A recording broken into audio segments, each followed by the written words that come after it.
kalau permintaan saya diwujudkan oleh Allah. Saya senang 1 kali. Kalau saya meminta kepada Allah, lalu yang saya inginkan itu tidak terwujud sebagaimana saya inginkan, maka saya senang 10 kali. 10 kali lipat senang.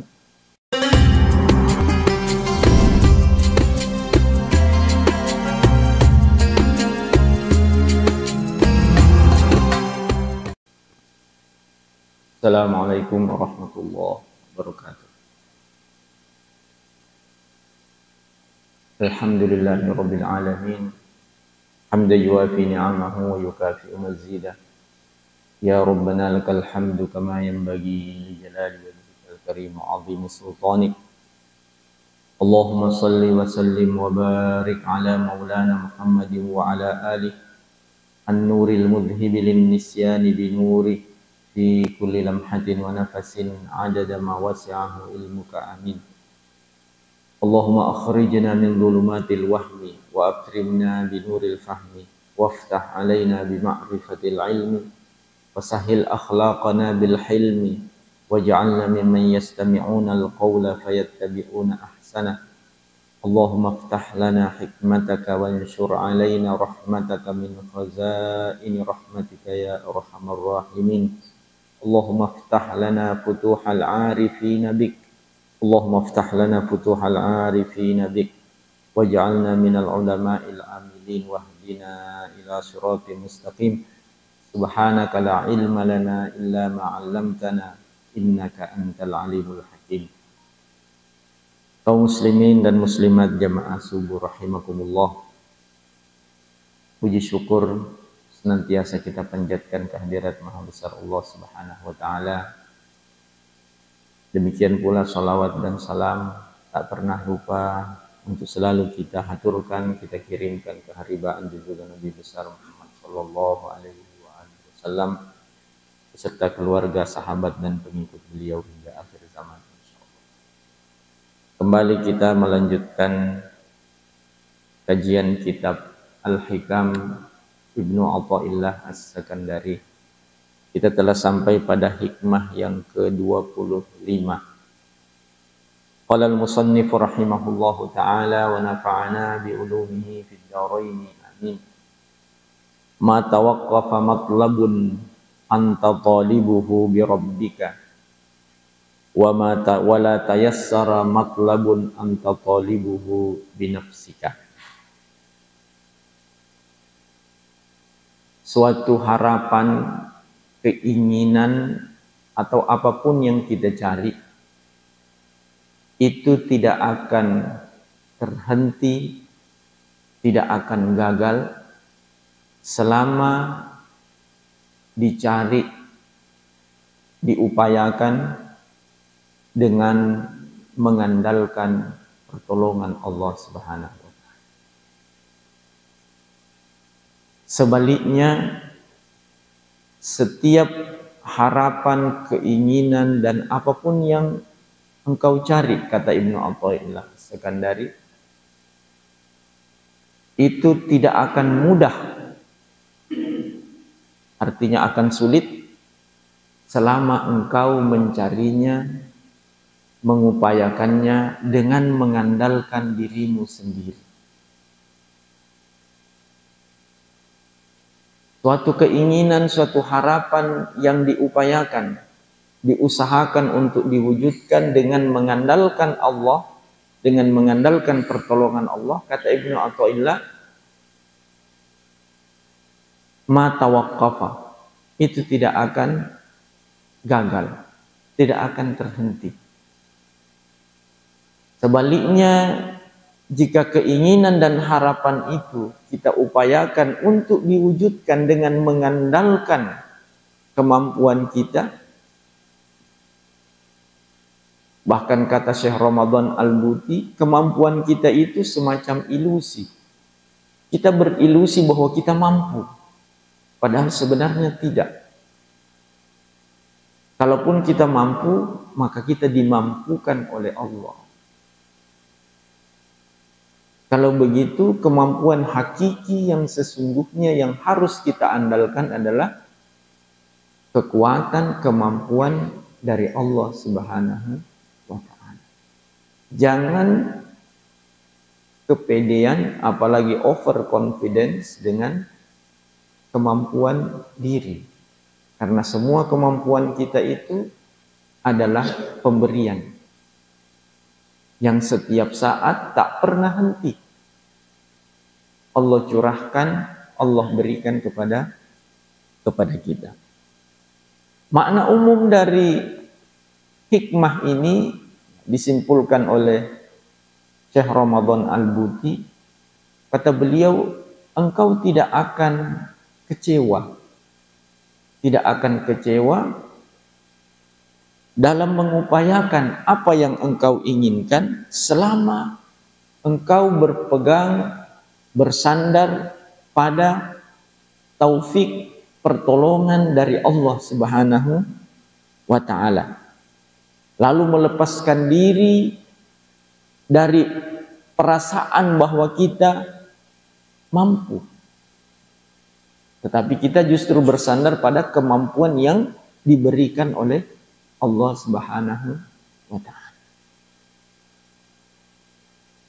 Orang yang seperti itu akan senantiasa menemukan taufik dari Allah, pertolongan dari Allah, kemudahan dari Allah, sehingga dia mendapatkan kesuksesan, keberhasilan dari apa yang dia usahakan untuk diwujudkan.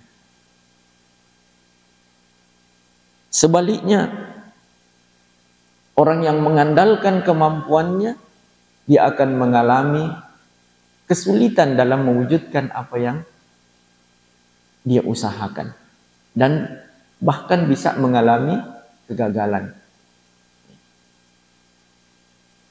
Jamaah subuh rahimakumullah, kalimat hikmah ini dipetik oleh Ibnu Athaillah As-Sakandari dari Al-Quran dan Sunnah Rasulullah Sallallahu Alaihi Wasallam. Jadi sumbernya, dasarnya adalah Al-Quran dan Sunnah. Sumbernya dari Al-Quran adalah dalam surah Fatir. Allah Subhanahu wa Ta'ala berfirman, Ya ayyuhan nas antumul fuqara ilallah wallahu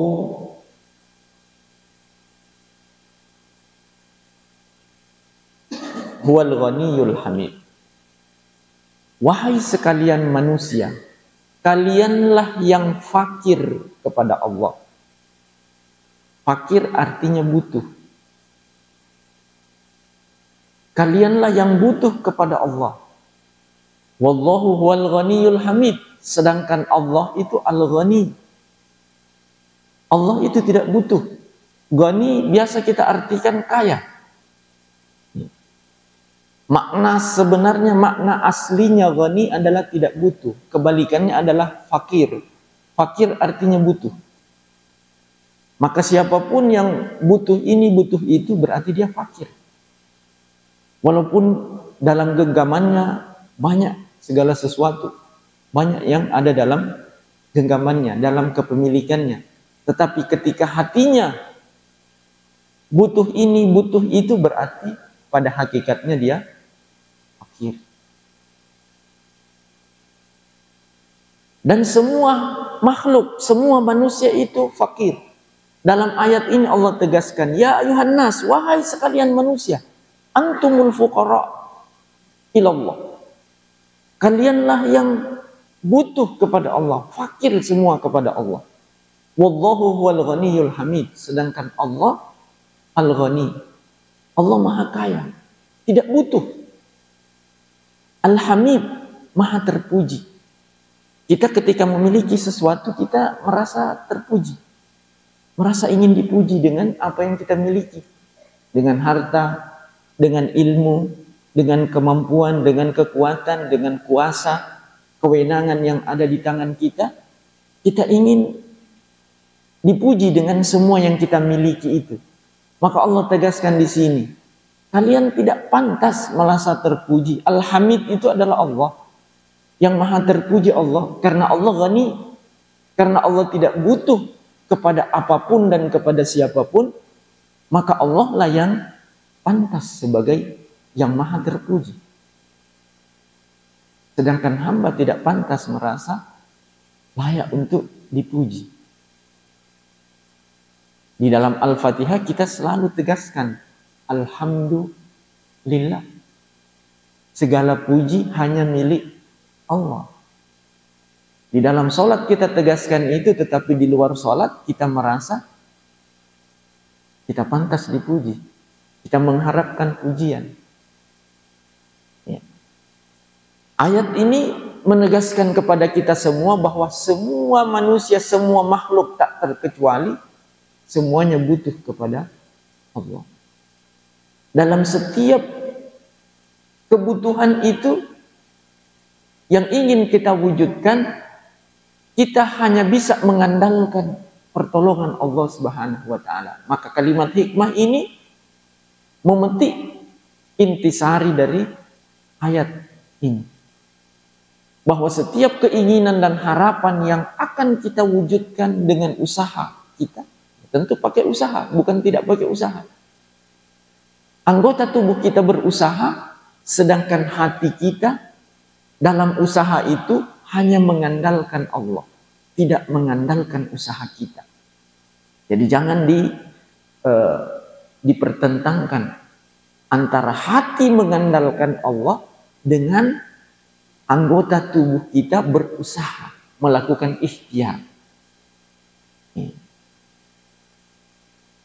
Kalimat hikmah ini menuntun kita untuk berkeyakinan kuat kepada Allah, tawakal kepada Allah, sementara anggota tubuh kita berusaha maksimal, berusaha sekuat tenaga untuk mewujudkannya. Jangan sampai dikira bahwa ketika kita mengandalkan Allah, bertawakal kepada Allah lalu tidak berusaha. Itu pemahaman yang salah. Tawakal itu di hati. Tawakal itu tugasnya hati. Sementara tugasnya anggota tubuh ini berusaha. Ketika kita sakit, anggota tubuh kita berusaha. Datang ke dokter, berobat, dikasih resep, kita usaha cari obatnya, cari resepnya. Setelah ketemu resepnya, ya diminum. Kalau disimpan, bagaimana kita mengharapkan kesembuhan? Itu usaha. Tetapi hati kita tidak mengandalkan obat ini untuk kesembuhan. Tidak mengandalkan dokternya untuk menyembuhkan. Dokternya mengobati. Sedangkan Asy-Syafi yang maha menyembuhkan adalah Allah.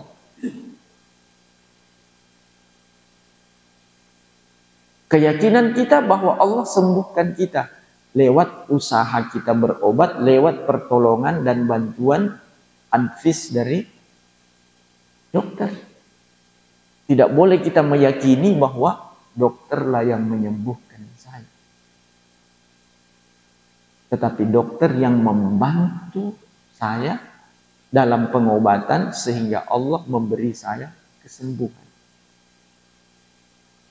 Di dalam Al-Quran disebutkan wa idza maridtu fahuwa yashfini.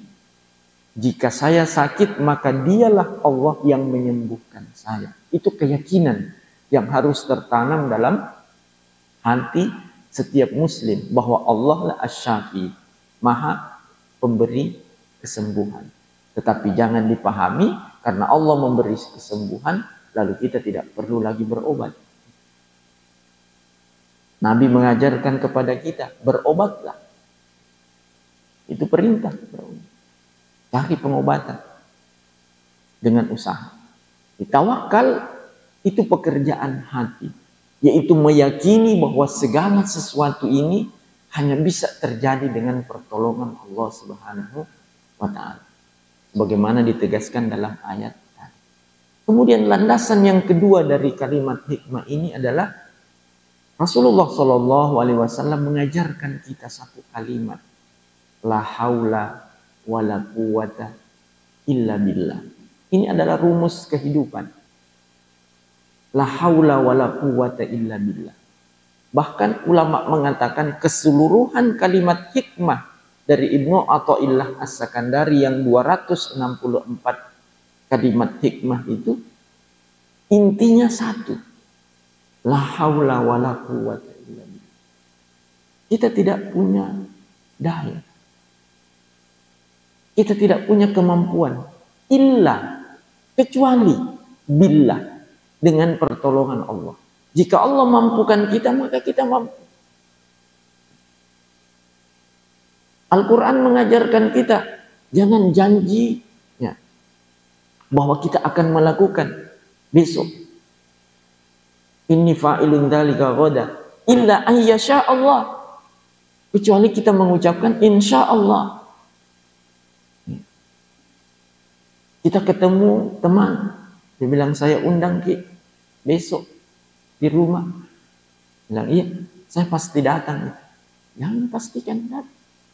Karena kita tidak tahu apakah besok ini kita akan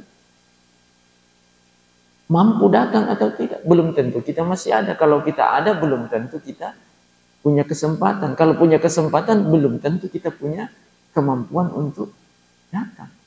Maka Al-Quran ajarkan kita illa ayyasha Allah. Makanya kita sebut untuk sesuatu yang akan datang, kita sebut insya Allah. Jika Allah menghendaki. Jika Allah menghendaki, kita dimudahkan. Jika Allah menghendaki, kita diberi pertolongan, dimampukan untuk mewujudkan apa yang kita harapkan, apa yang kita cita-citakan. Karena semua itu la haul wala quwwata. Semua dinafikan, la haula. Semua usaha tidak ada. Wala quwwata. Semua kekuatan itu tidak ada. Dinafikan oleh Nabi SAW. Illa billah. Kecuali kekuatan yang ada karena pertolongan Allah. Karena pemberian Allah Subhanahu wa ta'ala. Ini keyakinan seorang muslim. Keyakinan seorang mukmin yang beriman harus meyakini seperti itu. Kapan tidak, berarti dia menisbatkan kepada dirinya kemampuan, kehebatan yang sebenarnya semua itu adalah pemberian Allah Subhanahu wa ta'ala. Ada lagi satu kalimat yang sering kita baca dan biasanya di akhir wirid kita pada saat selesai sholat. Hasbiyallahu wa ni'mal wakil, ni'mal maula wa ni'mal nasir. Atau hasbunallahu wa ni'mal wakil. Apa hasbun? Cukuplah Allah bagi kita. Wa ni'mal wakil, dan sebaik-baik penolong, sebaik-baik wakil kita. Karena tidak semua bisa kita lakukan. Maka al-wakil kita yang mewakili kita untuk mewujudkan segala harapan kita. Yang kita sandarkan semua harapan kita adalah Allah. Dalam Al-Quran, wa may yatawakkal 'ala Allah fahuwa hasbuh. Siapa yang bersandar kepada Allah, mengandalkan Allah, maka Allah cukup baginya. Allah cukup baginya kalau dia mengandalkan Allah.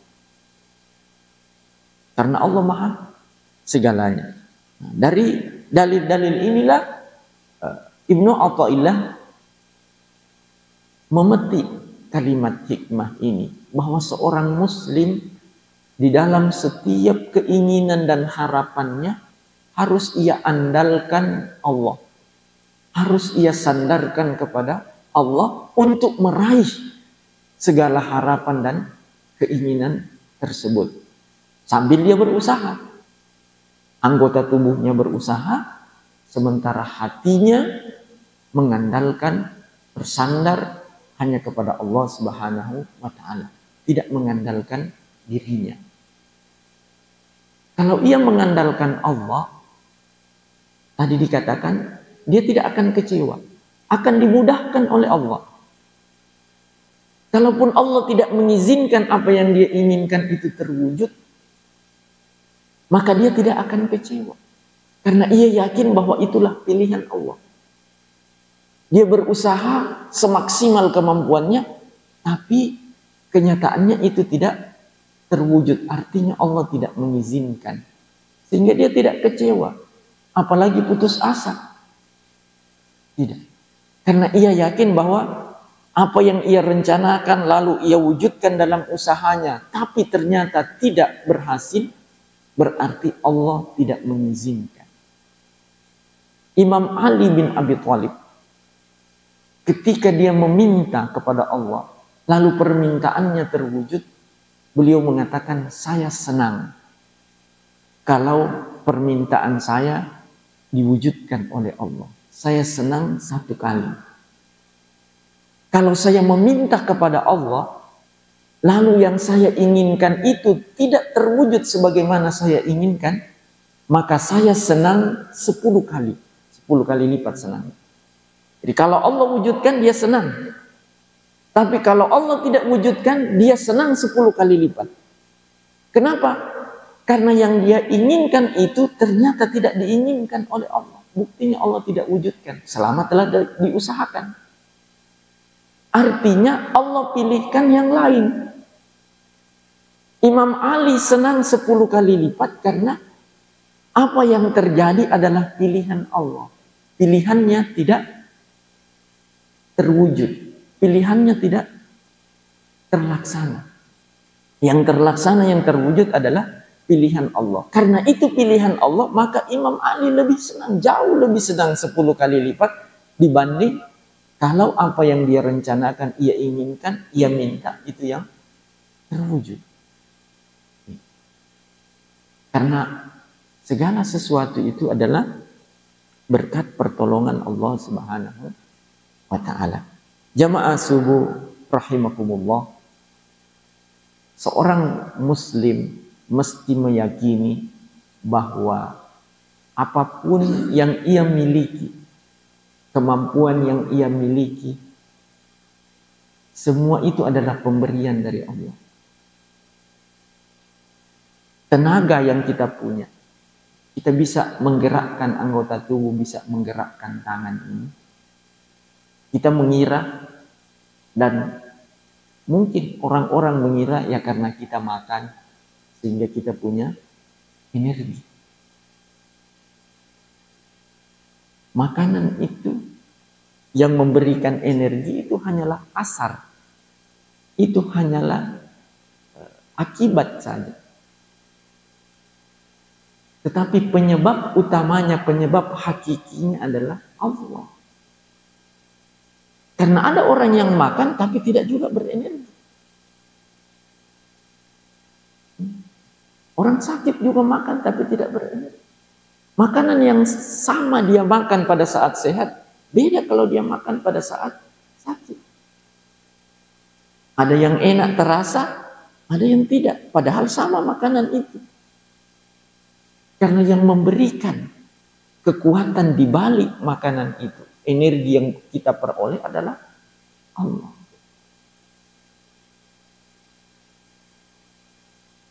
Setiap saat, setiap detik, kita mampu menggerakkan anggota tubuh ini, itu karena Allah beri kita kekuatan.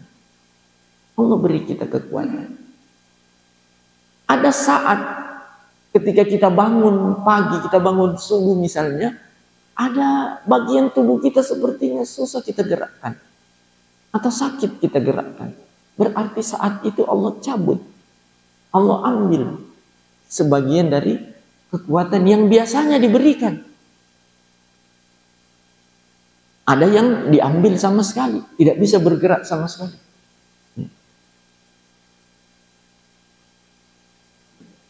Karena pada hakikatnya setiap saat tidak pernah Allah berhenti mengurusi kita dalam setiap detik. Itulah yang dibahasakan di dalam ayat kursi. Allahu la ilaha illa huwal hayyul qayyum. Al-qayyum. Al-qayyum itu adalah maha mengurusi setiap saat. Setiap saat. Tidak pernah sedetik pun terhenti. Ibarat semua lampu ini bisa menyala, sound system ini bisa bunyi, karena ini kabel-kabel terhubung hingga ke pusat sumber pembangkit listrik. Ini tersambung semua.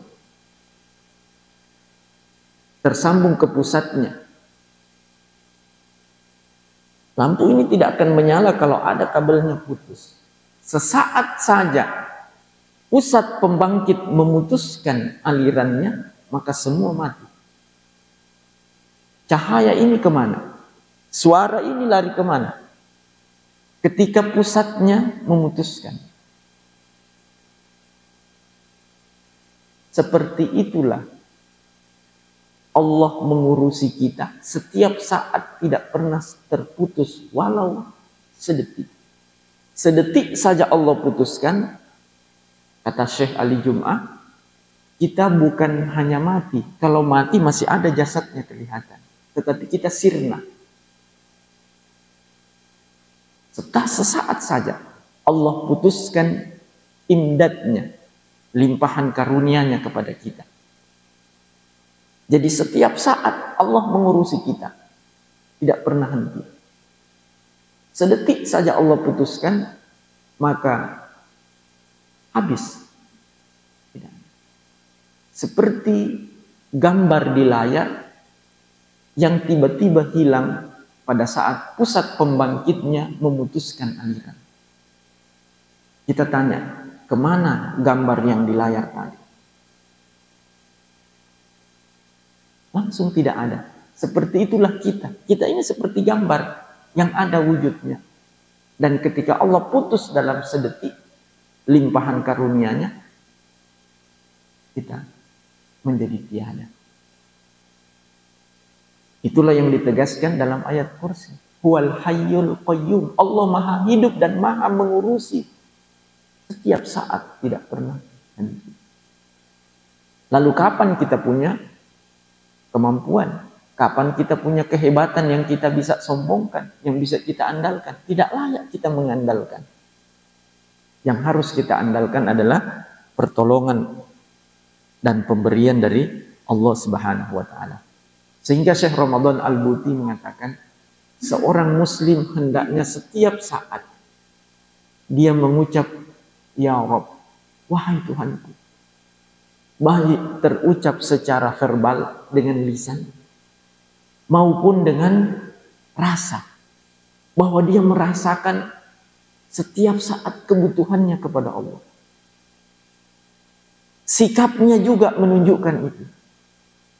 Jadi bahasa lisannya, bahasa sikapnya, bahasa rasa yang ada dalam dirinya itu tidak pernah henti mengucap, Ya Allah, Ya Tuhanku. Tidak boleh henti.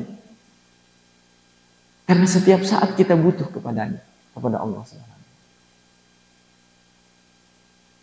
Di dalam Al-Quran kita diperintahkan, fafirru ilallah. Kembalilah, larilah kepada Allah. Jangan lari dari Allah. Jangan menjauh dari Allah. Tetapi datanglah kepada Allah. Mohon perlindungan, mohon pertolongan. Setiap saat. Itu harus diyakini dan diamalkan, diwujudkan oleh seorang muslim di dalam hidupnya.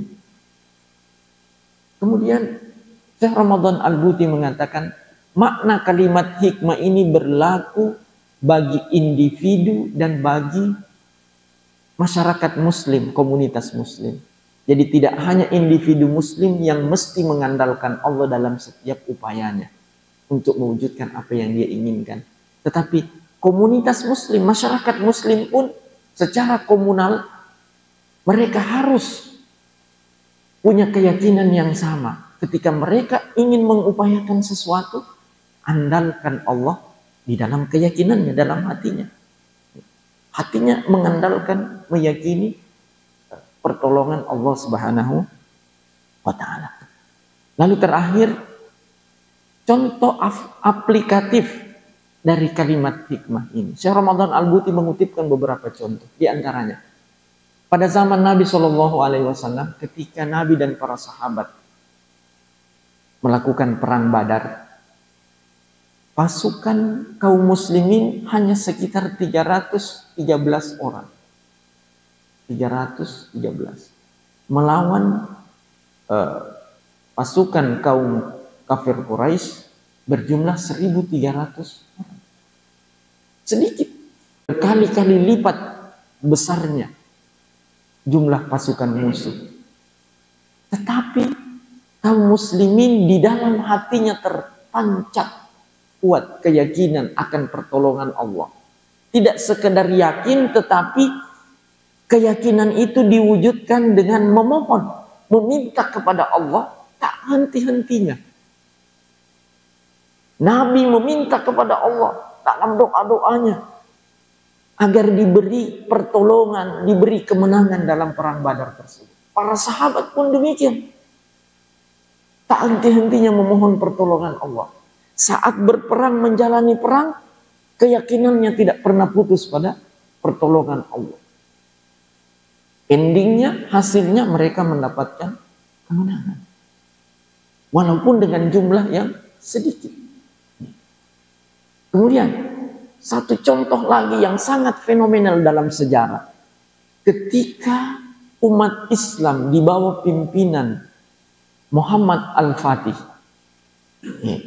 seorang panglima perang termuda, usianya kurang lebih 20 tahun. Kurang lebih 20 tahun. Memimpin pasukan dan menaklukkan Romawi Timur, Konstantinopel. Sejak masa sahabat itu diupayakan untuk ditaklukkan, gagal terus. Tetapi yang berhasil menaklukkan adalah Muhammad Al-Fatih dengan pasukannya. Nabi sudah memberikan bocoran beritanya bahwa Romawi Timur itu, Konstantinopel, akan ditaklukkan oleh pasukan yang dipimpin oleh sebaik-baik pemimpin. Sebaik-baik pimpinan pasukan adalah pemimpin pasukan yang menaklukkan Konstantinopel. Dan sebaik-baik pasukan adalah pasukan itu. Kata Nabi SAW, itulah pasukannya Muhammad Al-Fatih. Muhammad Al-Fatih tidak henti-hentinya tahajud selama pengepungan dan bahkan sebelumnya. Begitu pula pasukannya. Mereka tidak hanya dilatih kemampuan, keterampilan dalam berperang, tetapi mereka dibekali keyakinan yang begitu kuat kepada Allah Subhanahu wa Ta'ala. Akhirnya Konstantinopel yang sekian ratus tahun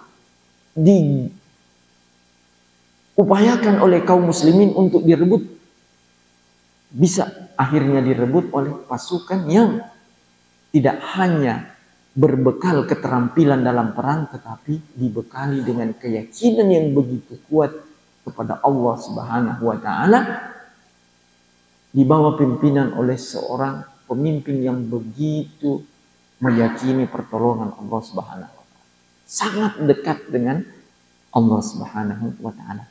Ini bukti dari kalimat hikmah Ibnu Athaillah yang mengatakan bahwa sesuatu yang engkau inginkan, yang engkau cari, engkau upayakan dengan mengandalkan Allah, mata waqafa, tidak akan terhenti. Dibuktikan oleh Muhammad Al-Fatih dan pasukan. Sementara keinginan, harapan yang kita upayakan, kita usahakan dengan mengandalkan kekuatan kita, itu tidak akan mudah. Itu akan menjadi sulit. Demikian barangkali penjelasan dari kalimat hikmah ini, mudah-mudahan ada manfaatnya. Dan sebelum kita tutup, saya persilahkan kepada jemaah yang